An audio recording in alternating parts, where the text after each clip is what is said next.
is the Chapter 6 overview, and I do apologize for not having posted videos earlier.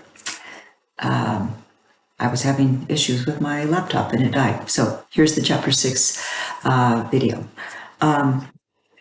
This chapter is regarding deviance. Okay, so it's focused on deviance and crime, criminal justice system, which I find one of the most fascinating chapters in the text, as well as several others, but this one's always one of my favorites.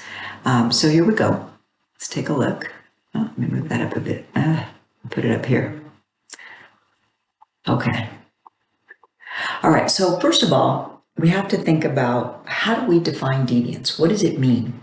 And the interesting thing about deviance and crime is that crime is very easy to define. Crime is anything that violates a law.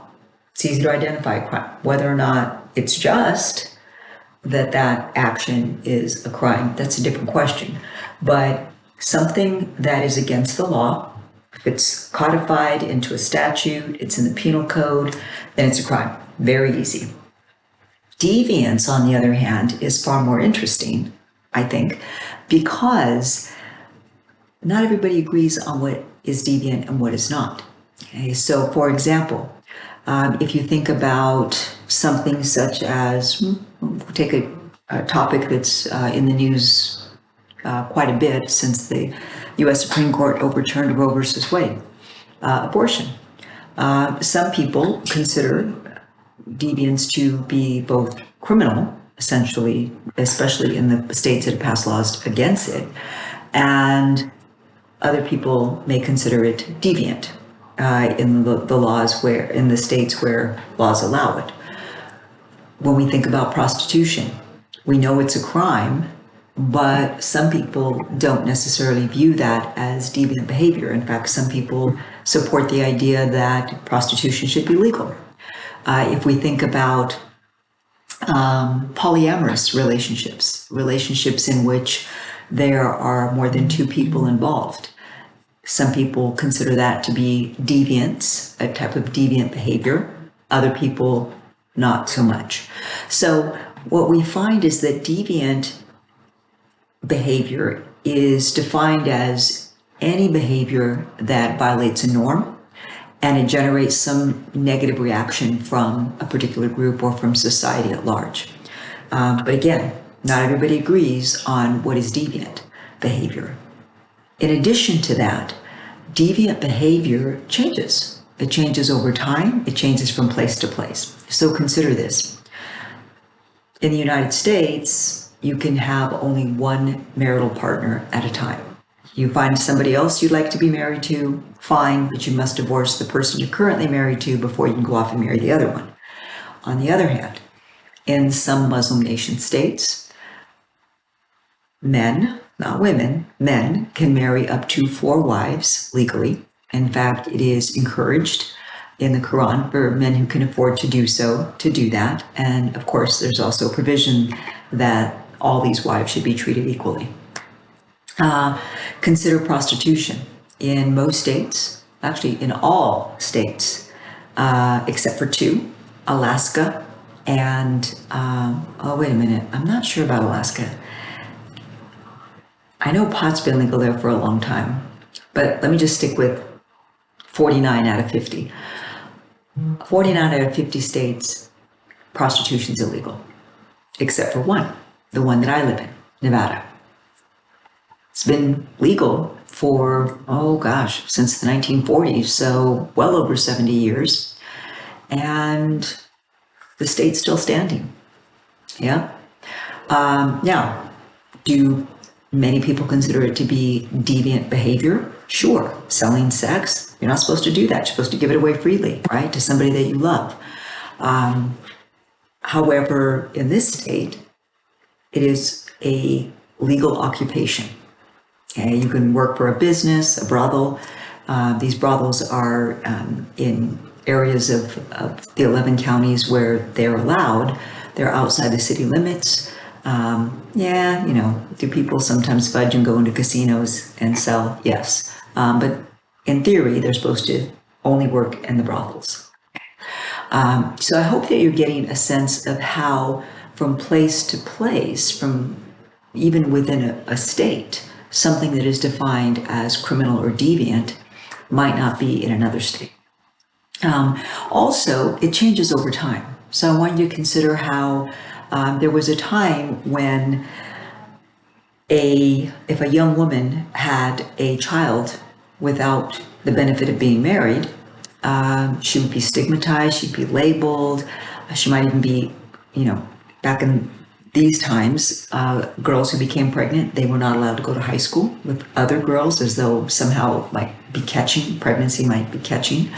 And she may have been sent away by her family to have the baby somewhere else and then give it up for adoption.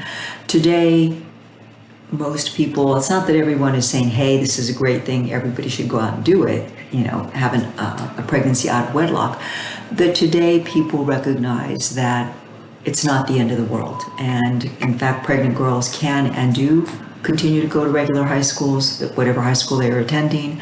And many of them do keep their children, their babies, and raise and rear them themselves. Other times they give them up for adoption. So again, I hope you're understanding, seeing the deviance, how we define it, how we think about it, changes over time. It changes from place to place.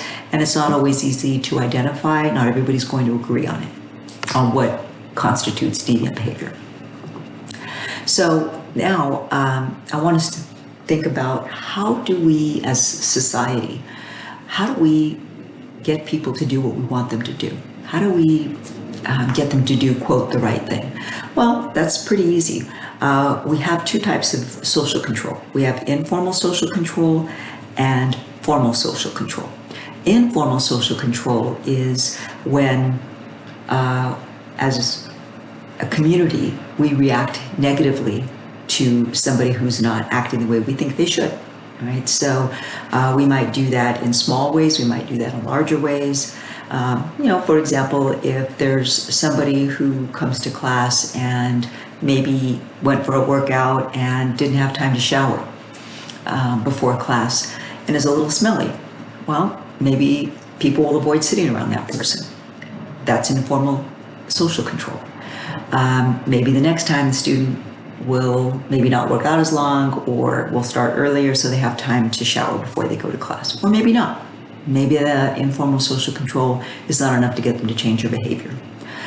Formal social control, though, is what we do as a society that is much more formalized. It's through the criminal justice system, or it's through the regulations, or the workplace policies, or the school policies, etc. It's much more formalized, it's written down, it's published, people know, hey, if you do this thing, you're going to get in trouble. So we are able to make sure, for the most part, that most people do what they're supposed to do, at least in theory. All right, so I want to focus on the theories, okay, because that's always an important piece of any chapter. Functionalist theory. For functionalist theorists, remember, they're always focused on the idea that if something exists, it exists for a reason, that there must be some sort of purpose or benefit to that thing. So Emile Durkheim, back in the latter part of the 19th or early part of the 20th century, the French sociologist, he posited that, actually there are three, and that's a typo there. Three, well, there's actually only two cited in your text, but there's actually a third one that most sociologists attribute to him as well. Clarifies the moral boundaries. When we see someone who is punished for doing something that they shouldn't do, it reminds us about why we don't want to get in trouble, why we don't do that thing, because we don't want whatever's happening to that person to happen to us. So it reminds us of those moral boundaries. It clarifies them for us when we see other people getting punished for something that they shouldn't have done. In addition to that, it does promote social cohesion. Right? The rest of us, the good people, we can all feel good about not being punished, about not doing bad things. We can pat ourselves on the back. Oh, we're the good people. We don't do bad things, etc. And then the third potentially positive thing is that it might promote social change. And we can think about during the civil rights movement, students who sat at lunch counters, black students who sat at lunch counters in the South, they weren't supposed to sit there. Lunch counters were only for whites. Blacks weren't even supposed to be able to eat inside a lunch diner. And yet, these students did. Why? They were violating the law. It was against the law. They were violating it. But they were violating it because they felt that law was unjust, that just because of the color of their skin, they should not be treated as though they were inferior. And as we know, eventually, when enough people started pushing for the change of these unjust laws, it eventually did happen. And so we can see that sometimes when people violate laws, and they're doing it because they have a principled position about the unjustness of the law, then it may actually promote that social change. Social control theory is under the umbrella of functionalism, and social control theory is the idea that it's posited by Travis Hershey. This is a theory he came up with. Hershey, because of his research, became convinced that there are two facets to social control. He argued that one was social bonds, how strongly attached you are to conventional others. And those conventional others could be parents, religious leaders, coaches, Girl Scout leaders, things such as that. But also how firmly we are not only attached to people, and actually he argued that there were 3 steps: how attached we are to conventional others, how committed we are to conventional activities, and then if we have those first 2 facets that are strong, then we're much more likely to believe in the moral validity of the laws and the norms of our society, which would then make us much less likely to engage in deviant or criminal behavior. Of course, the opposite would be true. If you have very few bonds to conventional others, if you are not committed to conventional activities, and you then subsequently do not develop a belief in the moral validity of the laws and the norms of your society, then you're much more likely to engage in deviant behavior. So think about it this way. Let's say there is a child who grows up in a family where the parents are largely law-abiding. They go to work every day, pay their bills, send the kids to school, take the kids to religious services on a regular basis. The child is in school, goes to school, looks up to teachers and coaches and Girl Scout leader, Boy Scout leader, etc., is attached to these conventional others. The child becomes committed to these conventional activities. They join Boy Scouts, they play sports, they do after-school activities, etc. They develop a belief that the laws of their society, that the norms that they're expected to adhere to are in fact valid. There's a good reason for them to do these things. But on the other side of that coin, consider a child who grows up in a family where there aren't a whole lot of conventional people around them. The parents maybe, or one or both parents are engaged in, perhaps some questionable activities, maybe extended family members as well. Maybe this is a child who doesn't go to school as regularly as they should, and they don't develop this respect for teachers and others at school, and they then would not develop a commitment to conventional activities. This is a child who probably wouldn't join Boy Scouts or Girl Scouts or join after-school activities, etc., because they've not been led to believe that these are worthwhile activities. Eventually, the child then does not believe very strongly in the laws and the norms of the society, and they don't necessarily feel that they should adhere to them. So that's what Hershey was talking about in terms of social control. How attached are we to conventional others? How committed are we to conventional activities? And through these activities and our attachments with others, this belief that the norms and the social laws, or the social values and the laws within that society are in fact valid and that we should follow them. That's Hershey's idea.